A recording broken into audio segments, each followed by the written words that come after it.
His name is Lawrence Reed. He has been arrested more than 4 dozen times, 9 of those times for felonies. America, a career criminal just poured gasoline on an innocent woman, set her on fire on a Chicago train, leaving her fighting for her life with burns covering her entire body. This monster had 72 arrests since 1993 and should have been locked up decades ago. But here's what's absolutely disgusting. Mayor Brandon Johnson just called this act of terrorism an isolated incident and claims he doesn't see this as some sort of a trend. But here's what's really sick. While this woman is suffering in the burn unit, Johnson is more worried about protecting his failed policies than admitting his soft-on-crime agenda created this nightmare. Because here's what nobody wants to say. When you release career criminals 72 times instead of locking them up, innocent people get burned alive on public transportation.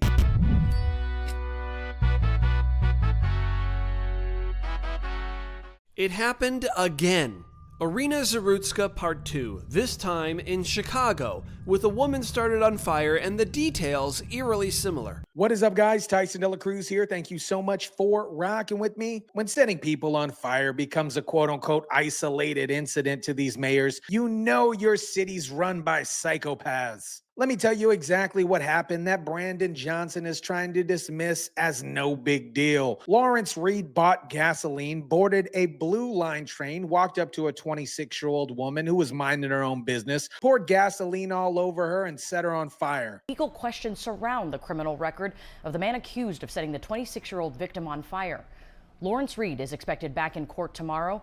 An ABC7 record search shows multiple mugshots for Reed on a wide range of crimes, including battery against a social worker earlier this year. This innocent woman was just going through her phone when Reed approached her and began throwing gasoline on her, so she wasn't bothering anyone, just trying to get home on what's supposed to be safe public transportation. Perhaps people were afraid to get involved, but what we could say is, even as she was on the ground trying to put herself out and is rolling on the ground, desperately trying to put out the fire, no one came to her aid. This just shows how dangerous Chicago's public transit has become under Johnson's failed leadership. People are too scared to help victims of violent crimes. When Reed was arrested, you know what he said? Burn alive. That is it. This wasn't mental illness. This was calculated terrorism against an innocent person using public transportation. Now let me show you Brandon Johnson's absolutely revolting response to this act of terrorism. Instead of taking responsibility for policies that kept a 72-time arrestee on the streets, he's gaslighting Chicago residents by calling it isolated. This is an isolated incident. I mean, I don't see this as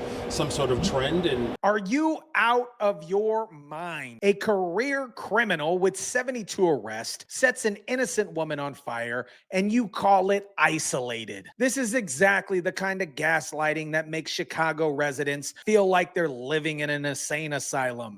Again, you know, the level of accountability that has to happen in this moment, you know, I trust that the federal level will do its part.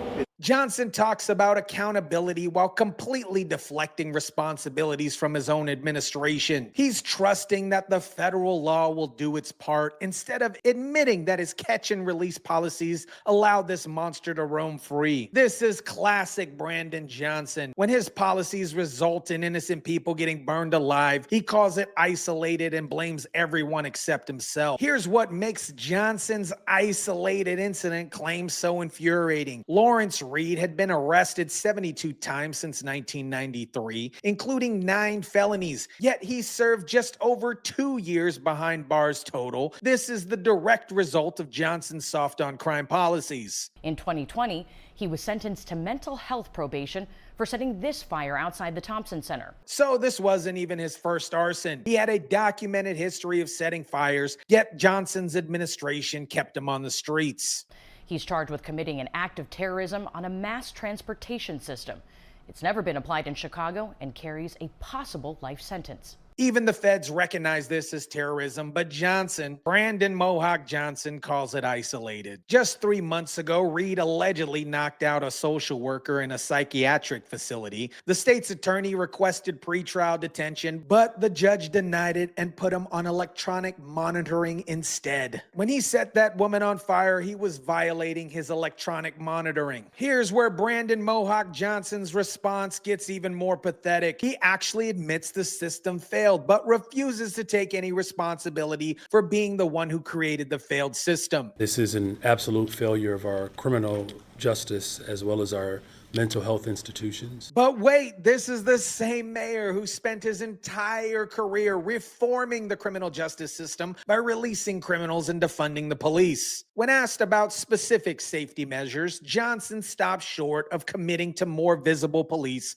on CTA, even after somebody got burned alive. He won't abandon his anti-police ideology to protect innocent people. You can't spend years advocating for catch and release policies, then act shocked when dangerous criminals kept getting released to commit more crimes. Johnson created this system, and now he's trying to blame everybody else when it fails. While Johnson is busy calling this terrorism isolated, let me remind you about the real victim, a 26-year-old woman fighting for her life in a burn unit because Johnson's policies kept a career arsonist on the streets. We would like to thank everyone for their prayers and well wishes as our daughter receives care for injuries sustained earlier this week. This family is asking for prayers for their daughter who was burned alive on public transportation. They shouldn't have to be dealing with this nightmare because the mayor prioritized criminal rights over public safety. We are also grateful for the excellent care and support of the burn team at Stroger Hospital. But she shouldn't have to be in the burn unit at all if Chicago had competent leadership that actually locked up career criminals.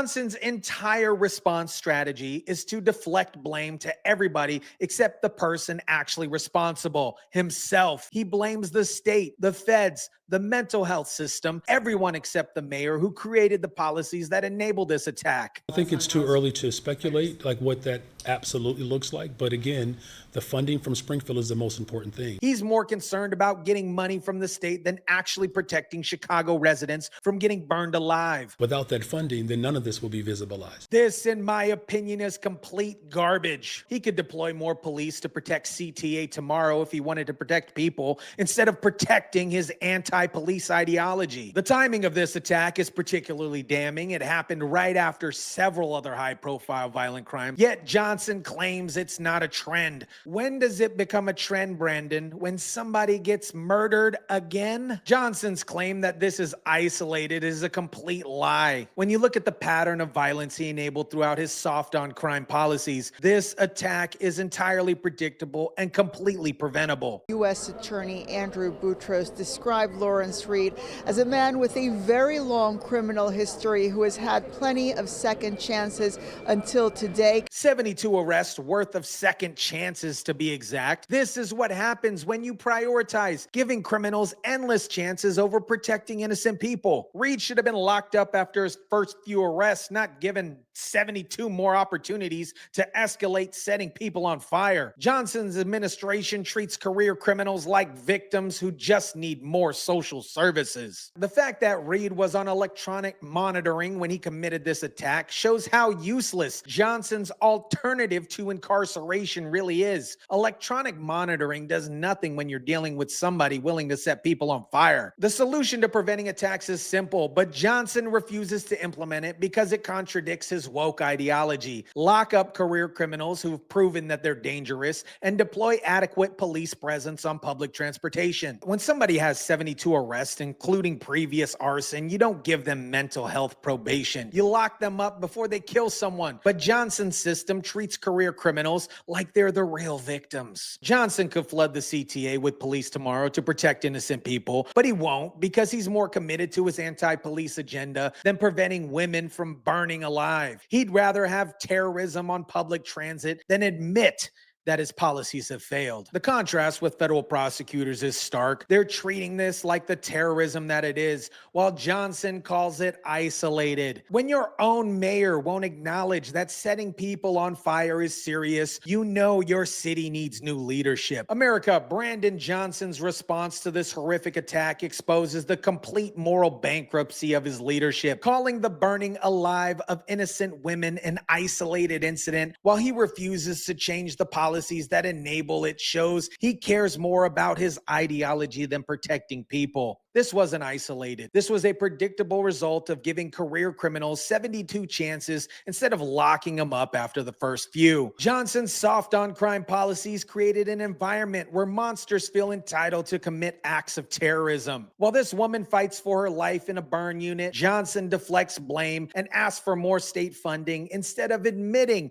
that his policies have failed. His refusal to deploy more police shows he's still prioritizing his anti-police agenda over public safety. Federal prosecutors recognize this as terrorism, but Johnson calls it isolated and claims it's not a trend. When setting people on fire becomes routine enough that mayors downplay it, you know your city's gonna be destroyed by failed leadership. The solution is simple: lock up career criminals and protect innocent people. But Johnson won't do it because he's more committed to criminal rights than victim safety. Chicago residents deserve a mayor who protects them instead of making excuses for terrorists. Let me know what you think about this. Drop it down in the comment section down below. Smash the like button if you kindly would. Share, subscribe, and as always, guys, I'll catch you on the next one.